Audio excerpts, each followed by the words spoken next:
بسم الله الرحمن الرحيم. المشاهدون الكرام، متابعي قناة سلام الإعلامية المباركة، أحييكم تحية الإسلام الخالدة. السلام عليكم ورحمة الله تعالى وبركاته. أسعد الله أوقاتكم ونهاركم ومساءاتكم بكل خير، وأهلا ومرحبا بكم أيها الأحباب أينما كنتم. أرحب بكم في الحلقة رقم 151 بعد حمده تعالى في برنامج مع اللغة العربية من قناة سلام الإعلامية المباركة. أهلا بكم آنساتي سيداتي سادتي. اليوم ستكون الحلقة منوعة. يسرني أن أفتتح هذه الحلقة كما العادة بآي من الذكر الحكيم. يقول الحق سبحانه وتعالى في كتابه العزيز: لسان الذي يلحدون إليه أعجمي وهذا لسان عربي مبين. صدق الله العظيم. القرآن الكريم أيها الأحباب الكرام هو الذي يربطنا بهذه اللغة، لغة الإسلام، لغة الإيمان، لغة أهل الجنة في الجنة. ولأننا نعيش حالة غير عربية أينما كنا، حتى في بلاد العرب وفي المشرق العربي وفي الشرق الأوسط وإفريقيا. أما الذين تباعدت بنا السبل ورمتنا الأقدار لحكمة يعلمها الله، فإننا نعيش حالة من الانقطاع عن تراثنا وعن ثقافاتنا وعن لغتنا العربية. والحمد لله لحكمة يعلمها الله، فإن الدين الإسلامي ربطنا بالقرآن الكريم. الذي لا يقرأ القرآن الكريم معروف أنه يعني مسألة في غاية الخطورة بالنسبة للمسلم. ليس كافيا أن تقرأ القرآن الكريم فقط في الصلوات الخمس، وليس كافيا أن تدعو ربك بالفصحى، وهو الذي يعلم كل لغات الدنيا حيث خلقها، ولكن دائما لغة البيان والفصاحة والتبيين هي اللغة العربية. ولحكمة كما قلت عزيزي المشاهد، ربطنا الإسلام بالقرآن، فنتفصح في القرآن الكريم عندما نقرأ القرآن. غير ذلك رطانات من هنا وهناك حتى بلغاتنا المحلية. ولذلك المسلم يفصح لسانه عندما يقرأ القرآن الكريم، ويفصح لسانه وهو يؤدي الصلاة المفروضة عليه.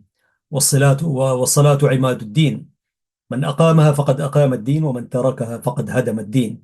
أنا أحيانا أتساءل، لو لم تكن صلاتنا باللغة العربية، ولو لم يكن ديننا يربطنا بهذه اللغة ويأمرنا أن نقرأ القرآن الكريم، حتى لا نكون من الذين اتخذوا القرآن مهجورا واتخذوه مهجورا، فكيف كان سيكون حالنا؟ أنا أستغرب دائما، أتساءل.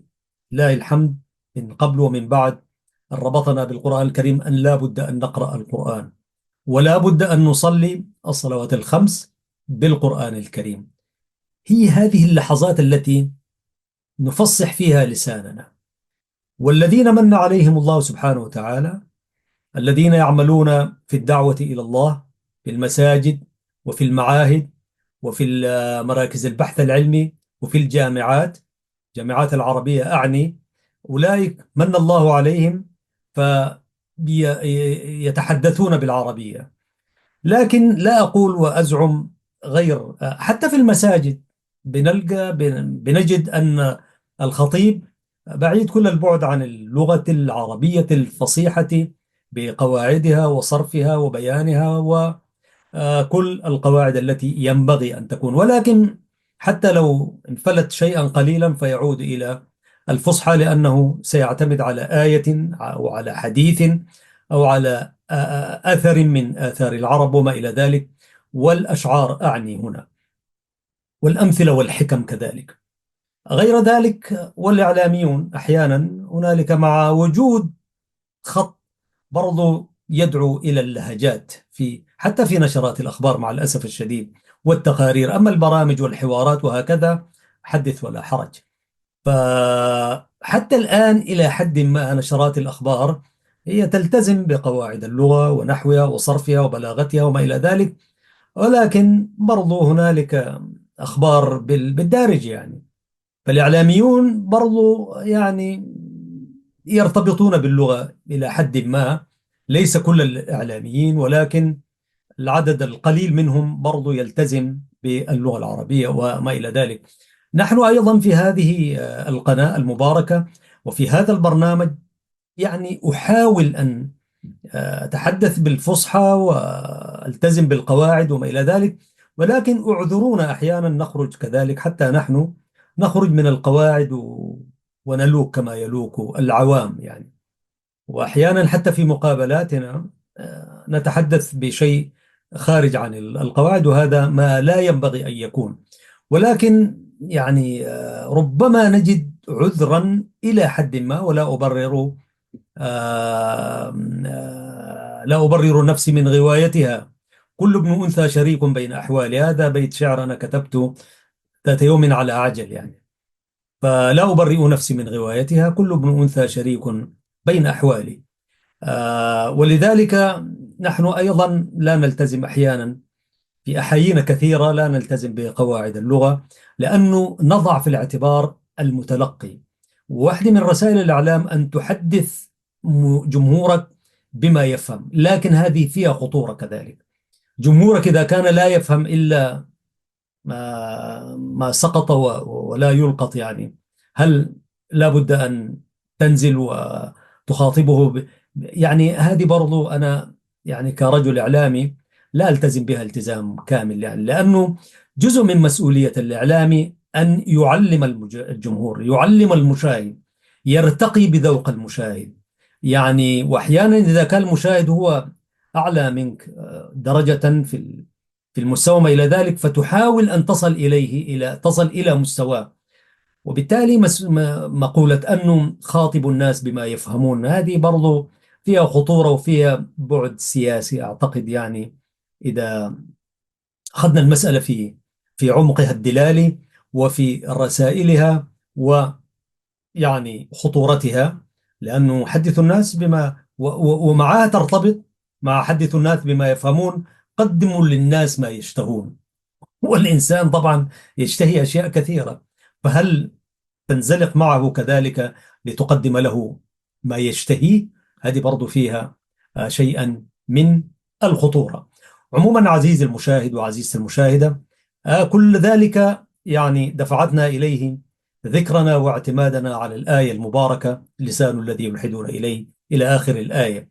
وفي هذه الحلقة كما قلت عزيزي المشاهد سأحاول أن أقدم شيء مما كتبه شاعرنا القدير الذي رحل من هذه الدنيا قبل فترة من الزمن، وهو الشاعر المجيد الأستاذ بابكر عوض الكريم.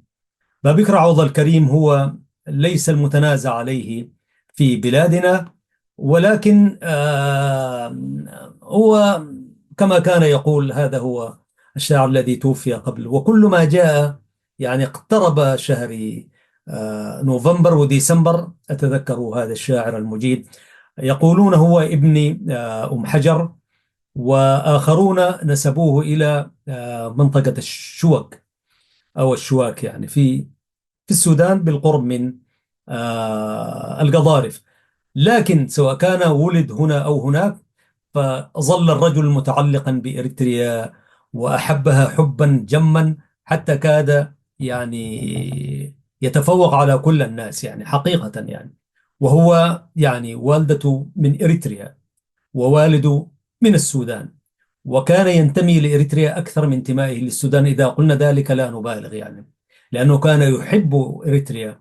وحيث حتى لو ولد في منطقة الشوك، لكن طفولته وصباه في بداياته يعني كان في منطقة أم حجر، وله الذكريات التي لا تنسى، وكان يحفظ الجميل لتلك البقعة وتلك المنطقة.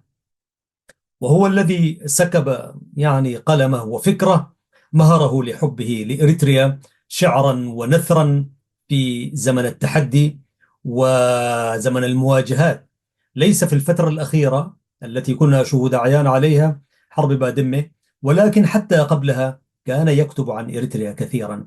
أما بعد 91 فكان هو ذلك المجنون الولهان الذي لا تذكر إريتريا ولا يذكر شاعرنا الكبير بابكر عوض الكريم رحمة الله عليه، وتغشاه الله في جنات النعيم إن شاء الله. أنا أتشرف اليوم أن أقرأ شيئا مما تكاتب معنا ونشر كذلك في صفحاته، فأنا بعد كل فترة سأعود إلى صورته البهية إن شاء الله. يقول الأستاذ بابكر عوض الكريم في واحدة من كتاباته الجميلة، يقول: الصباحات احتفت، الصباحات احتفت بالمساءات فطارت من روابين العنادل. الصباحات احتفت بالمساءات فطارت من روابين العنادل. البشارات النداءات الوعود الزاهيات كما الأماني خانها البرق المخاتل. علمتنا حكمة الأيام دوما أن العواسج لا تلين، والرياح الموسمية يشتهيها الغيم حتى يمتطيها لقفار لم تذق للغيث قطرا. لم ترى أرضها البكرة إنبات الفسائل. كانت الأشياء تبدو حاسرات الرأس دوما، والدروب المفضيات إلى المقاصد. لم تخن يوما عيونا ناعسات الطرف سلما وعيونا في محاجرها تقاتل. السواعد لا تبالي بالليالي الحالكات، ولا تساوم كي تغض الطرف عمدا إن علت في فجرها الإشراق أعواد المقاصل. فلماذا حين صار الحلم ماثل بح صوت للشوادم والأناشيد القديمة لم تعد تلك الأناشيد الأوائل. ويح عمري، ويح عمري، ويح عمري، ضجت الساحات حشدا بزعيق ونعيق لم تعتقه الحناجر، لم تعمده الخنادق، حين كان الموت لحنا للكلاش والقنابل. ما لها الأوجه صارت بينها والود حائل. علمتنا حكمة التاريخ، علمتنا حكمة التاريخ أيضا كل جرح من عدو سوف يشفى غير جرح من أياد. كانت الآمال تأسو إن أتى زمن ليقسو وبكفيه السلاسل. خبروني يا رفاق، خبروني يا رفاق، أقذى كان بعيني أم جفت صدقا وطوعا عن نوارسها السواحل. قلبي يحدثني بأنك هاهنا، قلبي يحدثني بأنك هاهنا، يحدثني بأنك هاهنا. تبدين للأيام زينتها، تأتين من رهق المسافة، من تباريح الشجون ومن فجاج المستحيل. قلبي يحدثني بأنك هاهنا، أفق من الأحلام ترتاد المدى، بهرا ترش الضوء والوعد الخرافي الجميل. قلبي يحدثني بأنك هاهنا، يا مشتهى الكلمات من شهد المناحل، من أناشيد الرعاة ورونق الطلع المبعثر في ذؤابات النخيل. يا أيها الوجع النبيل، يا رهانات الشوارد بين ميلاد الترقب في خيوط الفجر المضمخ بالأريج، وبين توق للحمامات الودودة في ترانيم الأصيل.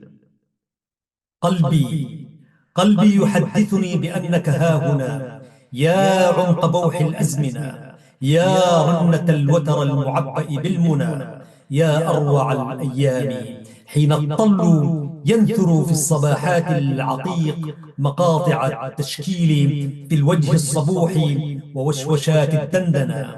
يا ألف أهلا، يا عقودا من جمان فوق جيد من شعاعات السنة. قلبي يحدثني بأنك هاهنا، سرب من الحسون يألف أيكة مدت ظلالا مدت الظلال عريشها دنا معتقا بالغبوق يعبق رحيقه حرف تسربل بالغمامات الهتون وفوح عطر الأمكنة. قلبي يحدثني بأنك هاهنا نجم يزين وميضه صدر المساء، طل تندى في تتويج الكستناء، فرح يعربد في الشتاءات المطيرة كالنداءات الرجاء، شمس تطل على الدنيا تزهو بموكبها الفراشات الطليقة واليراعات البهاء. قلبي يحدثني بأنك هاهنا بهر من الألوان ترقص في ارتعاشات الرذاذ، تشد بالتطريب أوردة الغناء. قلبي يحدثني بأنك هاهنا والحور ملتف بأوشحة المغيب. صوتي تشرخ بالنداءات وبالبكاء ولا مجيب. زمني تشرنق في متون النص والشعر المقفى بالنحيب. وجعي تمحور في العيون السادرات بنبض أضالعي، والليل في شعري تغشاه المشيب. قلبي يحدثني بأنك هاهنا يا أنت، يا كل الحضور الصحو، يا ألق البريق. ماذا تروم اليانعات من الحروف إذا تضرم في جوارحنا الحريق؟ ماذا لدي سوى سطور يائسات بالحنين وبالأنين تتوج في رئة الشهيق؟ قلبي يحدثني بأنك هاهنا والليل والأنواء والأضواء والصخب المدنف في شرايين الطريق. قلبي يحدثني بأنك هاهنا وقوافل الشعراء تترى والحداة وفوح عطرك في الصباحات الهريق. يا أنت، يا كل الرؤى في دنيتي، فيما ارتحالك هكذا، فيمن زواؤك لا أنيس ولا جليس ولا رفيق. رحم الله الشاعر المجيد الأستاذ الشاعر الباحث الأستاذ بابكر عوض الكريم. أيها الإخوة والأخوات، سنقلب وإياكم شيئا مما كتبه ذلك الأستاذ الراحل المقيم بيننا أستاذنا بابكر عوض الكريم. هذه قناة سلام الإعلامية المباركة، وحلقة يعني أنا أحسب أنها حلقة تخرج عن المألوف حتى نقدم شيئا مما ينبغي تقديمه في هذه الحلقة وفي هذا البرنامج. وفي ذات الوقت هي برضو تحية شكر وتذكر لذلك الشاعر الذي أحب وطنه إريتريا. ذات يوم كان يمر بوعكة صحية كبيرة رحمه الله وأحسن مثواه. انقطع شيئا من جمهوره فعاد إلى جمهوره، فكتبت إليه كن بلسما. كان ذلك في العام 2016، فكتبت له رسالة وأرسلتها إليه، وأنا أسمي مثل تلك المراسلات تراشق الحبان يعني. فقلت له كن بلسما. عاد الحبيب المنتظر، عاد الشاعر الأستاذ بابكر عوض الكريم، عاد إلى عالمه المعشوق ودنياواته التي مهر العمر كله من أجلها. عاد، لكن عودته هذه المرة وقد تأبطت أنامله بحرا ينضح بالسواد. قالها في أول تنهداته بعد لزومه ما لزم من السرير، تماهيا مع إرشادات الطبيب. عاد يئن هذه المرة بالقول. هذا الذي كتبه.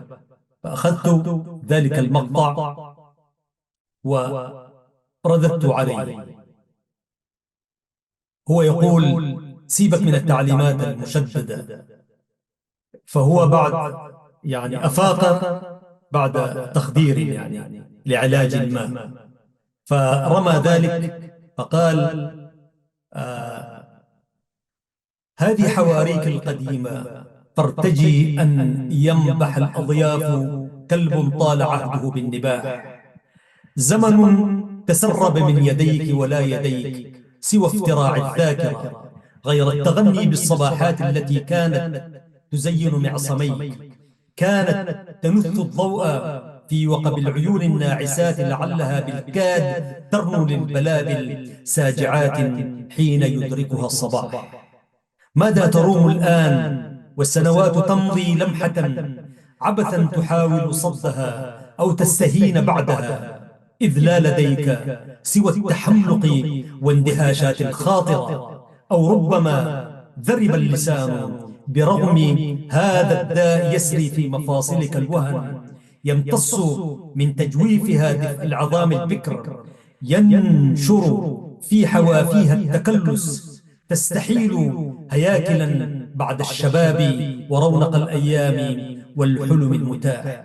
60 تحضن بعضها وتضيف 4 تأسن في مجاري الدم، منها نبع إكسير البقاء، والمبهجات من الليالي، وانحسار المد عن موج السواحل، والحداة من القوافل، ورمى شباك الحبيبة بالرسائل عاطرات مفعمات بالأمان الخضر والشوق المباح. ها أنت بين الناس تمشي، ظهرك المشدود أحنته تضاريس التجول في المجاهل، والمناخات البواكي في مدارات الفصول، وفي انكسارات الرياح.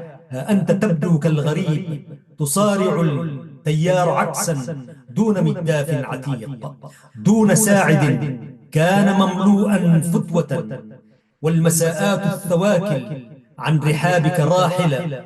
قد جاء ميعاد التلهف للنوارس، حين تبصر في المدى سرب السفائن مثقلات بالعطور وبالبخور إلى السواحل قافلة. ها أنت تبدو كالمنجم، تقرأ الكف وبكفيك ربيعا تتماهى عند خضرته كل النواعم ذاهلة. سن تضاحك عمرها، فرض يصلى نافلة، عقد من الياقوت تلقيه الوصيفة في وجوه السابلة، شمس تطل بلا سماء والظهيرة قائلة، ظلل الغمام النازلة.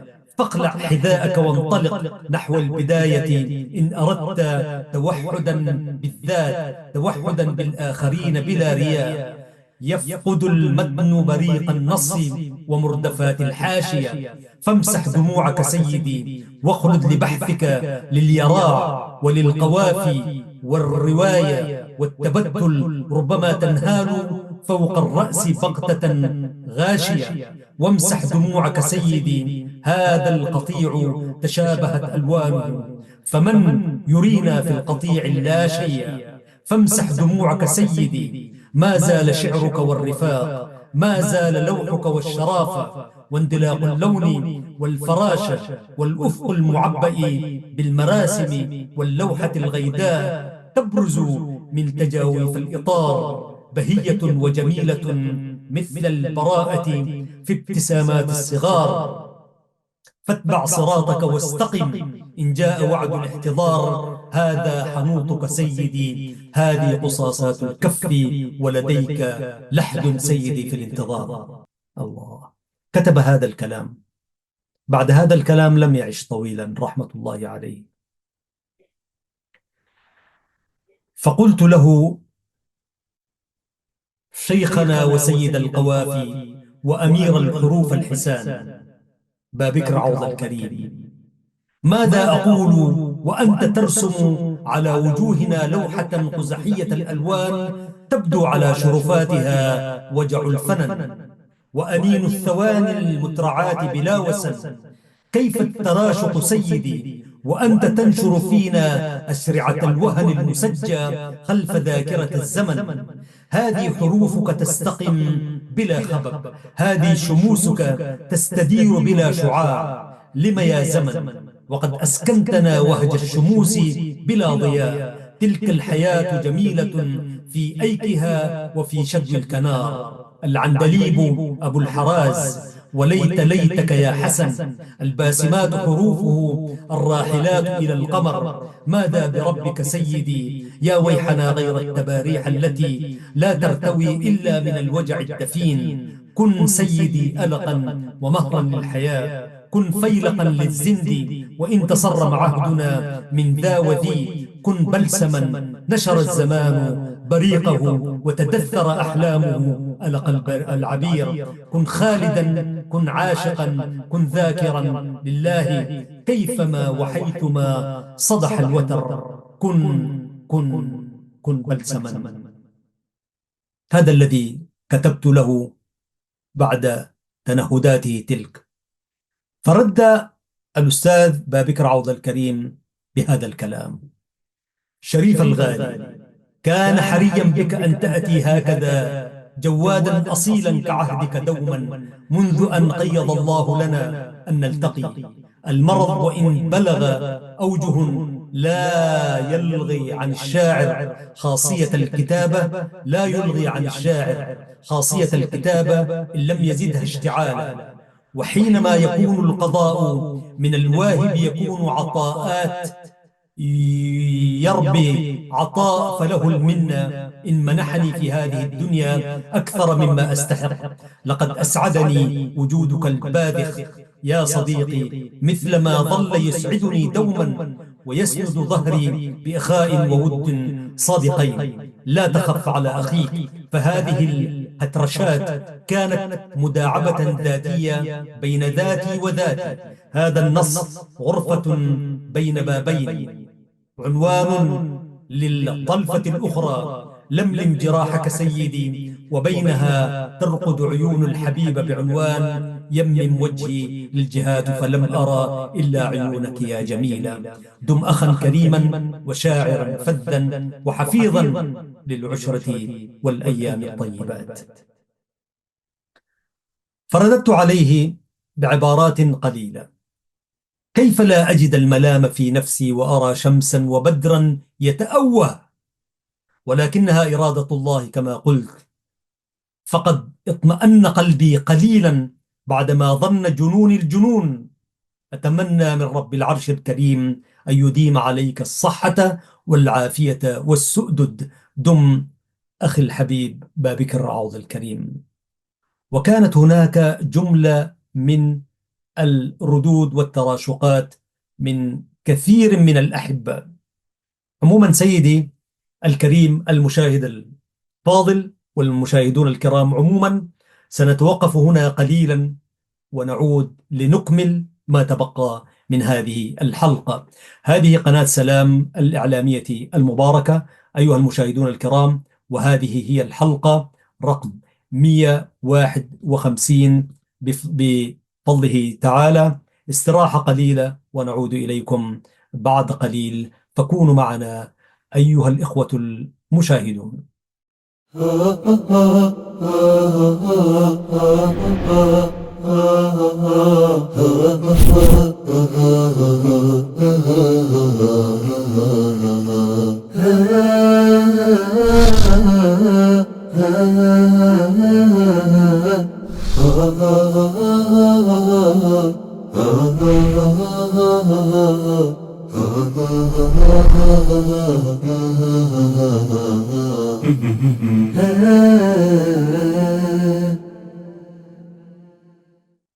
أيها الأحباب الكرام، السلام عليكم ورحمة الله وبركاته.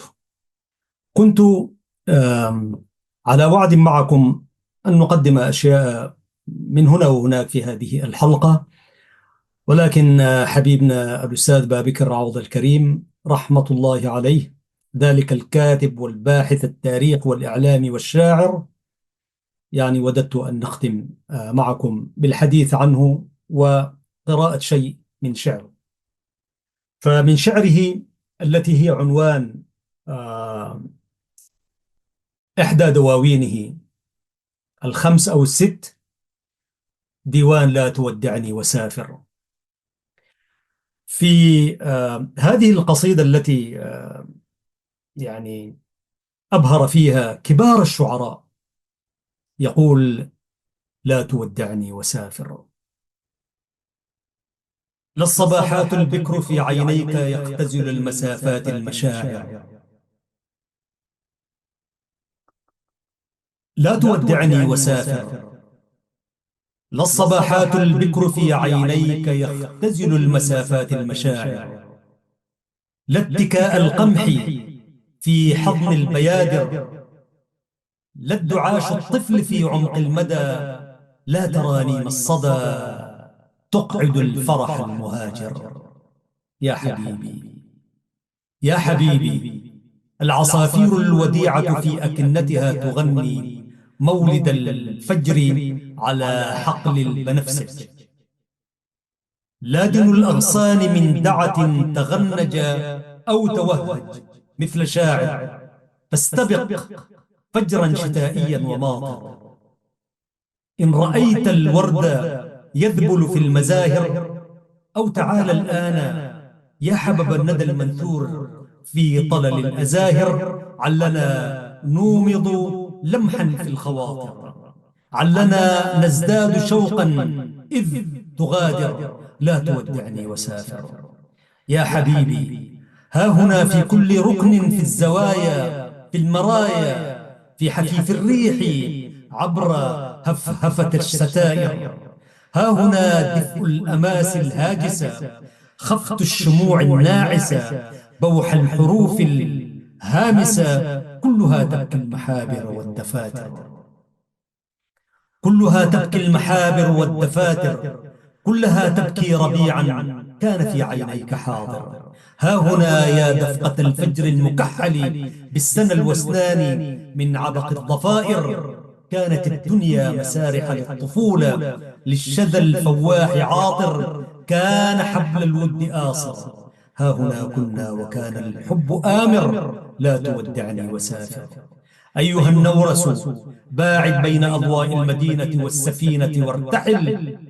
أفرد جناحك صوب البحر أو صوب المعابر. لا تكابر. كلنا يحمل قلبا فاض فيه الود ذاخر. كلنا يخشى الفراق المر. كلنا يخشى المصائر. لا تودعني وسافر. فغدا يشرق صبح، وغدا يبرأ جرح، وغدا تأتي الفراشات الأنيقة والغناء الثر غامر. وغدا تنسى بأني كنت اسما مر في ماضيك عابر. ربما تذكر يوما إنني كنت حبيبا يانع الكلمات آسر. رغم هذا، رغم هذا يا حبيبي، رغم هذا لا تودعني وسافر. طبعا يعني فرق وبون شاسع بين الأداء الذي نحاول أن نسير على ما كان يسير عليه في القراءة، قراءة الأستاذ الشاعر بابكر عوض الكريم عندما يقرأ شعره. نغم ووتر يضرب القلب ضربا، كما قال المتنبي: راميات بأسهم ريشها الهدب تشق القلوب قبل الجلود. يعني تشق القلب قبل أن تشق الجلد الذي يغطي القلب. بابكر عوض الكريم رحمة الله عليه كان شاعرا مجيدا في الأداء، يعني لا يمكن، يعني وكأن على رؤوس المشاهدين والمستمعين الطير يستمعون إليه بنغمة وعذوبة. وهو الذي كان أستاذا للغة العربية والتاريخ، وهو خريج بخت الرضا، وبخت الرضا في الدويم، يعني ذلك المعهد، معهد تأهيل المعلمين، تخرج من هناك بعد أن تخرج من جامعاتها طبعا في البدء، ثم عمل معلما. فهو يجيد فن الأداء وفن تقديم القصائد وفن الشرح، وكذلك فن الإلقاء الشعري. كان يبهرنا طبعا، وهو كان رجل حافظا لقصائده. يعني قصائد الطوال لم يكن يقرأها من مكتوب، لكنه حافظ لكثير من قصائده. وهنالك قصيدة أنا أبحث عنها بحثا لم أجدها حتى اليوم، وهي التي يتحدث فيها عن عظمة وتاريخ ومجد ومكانة الخلفاء الراشدين. والله تحدث عنهم أبو بكر وعثمان وعلي، أبو بكر وعمر وعثمان وعلي رحمة الله عليهم ورضي الله عنهم وأرضاهم، وكل الصحابة والتابعين. يعني تحدث عن الخلفاء الراشدين حديثا أنا لم أقرأ مثله في في في مدح العظماء، يعني عظماء التاريخ. لم أجد حتى اليوم، حتى في دواوين لم أجدها. فأنا أقول من هنا، وإن شاء الله سأتواصل مع آله وذويه، يعني لنسلم عليهم، وكذلك لنصل إلى تلك القصيدة، وهي قصيدة عصماء يعني. بابكر عوض الكريم طبعا الشاعر المجيد الباحث الكاتب المؤرخ، والذي بحث في تاريخ الأتبراوي كما يسميه هو، ويرينا أو كشف وأكد من خلال بحثه العلمي الأثري أن هذه الحضارة هي حضارة ممتدة، وربط بين إريتريا والسودان ربطا تاريخيا. وإن شاء الله في يوم من الأيام نقلب تلك الصفحات. فوق هذا وذاك هو رجل إعلامي، إعلاميا يعني متمكن من أدائه الإعلامي. كيف ننسى؟ يعني إن نسينا لا ننسى، أول يعني استحيل أن ننسى هذا طالما في العقل ذكرى يعني، وفي القلب بصر ورؤية يعني. إن شاء الله يديم بيننا حتى نلقاه يعني. بابكر عوض الكريم، أنا حقيقة استمعت إليه، أول ما استمعت إليه كان في عام 93، عام 1993، حيث كلف العبد لله أن يغطي الاستفتاء في الساحل، تحديدا نقفة وضواحيها، أو الساحل خروجا من مدينة كرن إلى قلب كفاحنا المسلح نقفة. وقبل أن أتحدث عن تلك وكيف استمعت إليهم، لآل نقفة وللشهداء عموما ولشعب الساحل، أولئك الذين دفعوا المهر غاليا في محراب الحرية، ولكنهم لم ينعموا بشيء مما كان ينبغي أن ينعموا به. لذلك أقول لها في واحدة من قصائدي: فيا معصوبة العينين إني هائم فيك. يعني نقفة، تحديدا نقفة أو كل الساحل، لا يزال معصوب العينين حتى اليوم، يكاد لم يرى الحرية حتى اليوم. نفس المآسي ونفس الجراحات التي كانت في ذلك العهد هي قائمة حتى اليوم مع الأسف الشديد يعني. فكلفت أن أغطي ذلك الاحتفاء في مدينة نقفة، أو في الساحل بشكل عام. بابكر عوض الكريم، نحن توجهنا إلى نقفة، فشد الرحال إلى أسمرة، وضرب خيمته في وزارة الإعلام، أي أقام هناك بالليالي والأيام.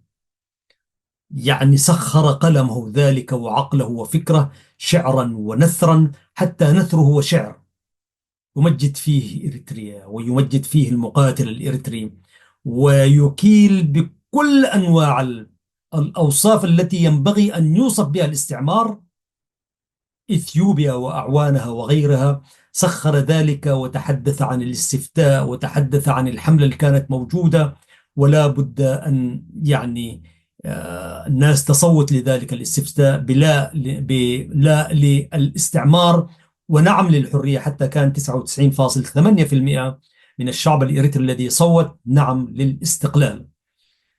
يعني الإعلام كان السلطة الرابعة، ولا يزال اليوم حتى اليوم السلطة الرابعة إلا في إريتريا.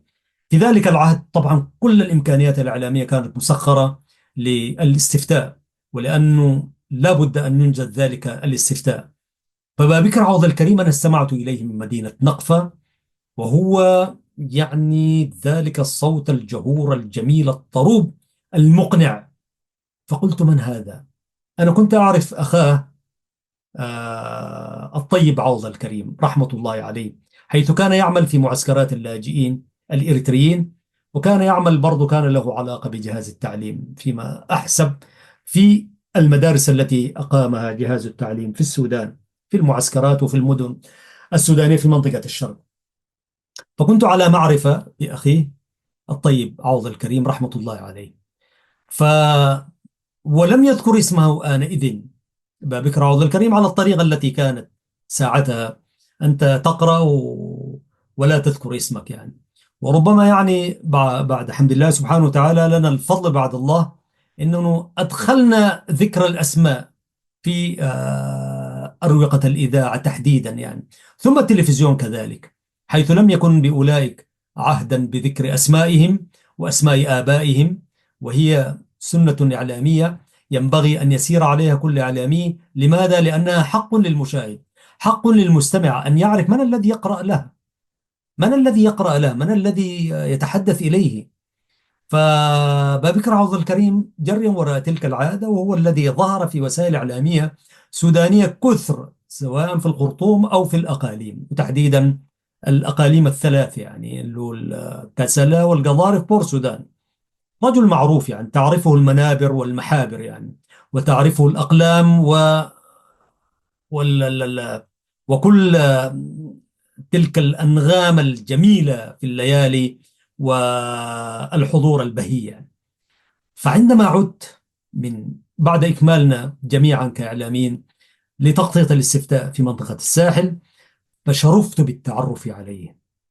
ف وهو هو أيضا كان على معرفة باسمي وصوتي ولم يشاهدني بعد إذ. فتواجهنا فقلت له: أستاذ بابكر، أنا أستمع إليك. فسألت الجماعة قالوا لي: هذا هو الأستاذ بابكر. فسلمت عليه سلام المعجب المحب والمتابع. فهو بادلني ذلك الشعور والإحساس، فقال لي: أنا أستمع إليك وأنا حتى في السودان، حيث كان عهدنا بالإذاعة عاما يعني عامان تقريبا يعني. فتبادلنا الاحترام والسلام، ووجدت فيه ضالتي لغة وإعلاما ومؤانسة.